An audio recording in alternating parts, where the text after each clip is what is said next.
Joshua Garcia nasa El Nido, Palawan na rin dahil dito gaganapin ang birthday ni Catherine Bernardo. Halina't panoorin natin ang buong detalye. Spotted na ngang nasa beach ng El Nido, Palawan si Joshua Garcia dahil dito gaganapin ang 28th birthday ni Catherine Bernardo. Mamaya maghaganap ang birthday party ni Catherine Bernardo kaya sobrang excited na ng kanyang mga kaibigan, family, pati na rin ng mga fans at supporters na nag-aabang ng mga photos at videos. May nag-post nga na sinorpresa si Catherine sa pagdating nila at sabi, excited na sila para sa party mamaya. Halina't panoorin natin ang video.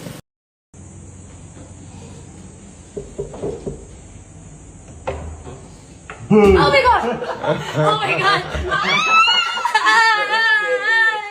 Ito na yung mga yung mga next na mag-run. Mga problema. Sorry na, I miss you. Dumating na mga problema. Ito na yung problema.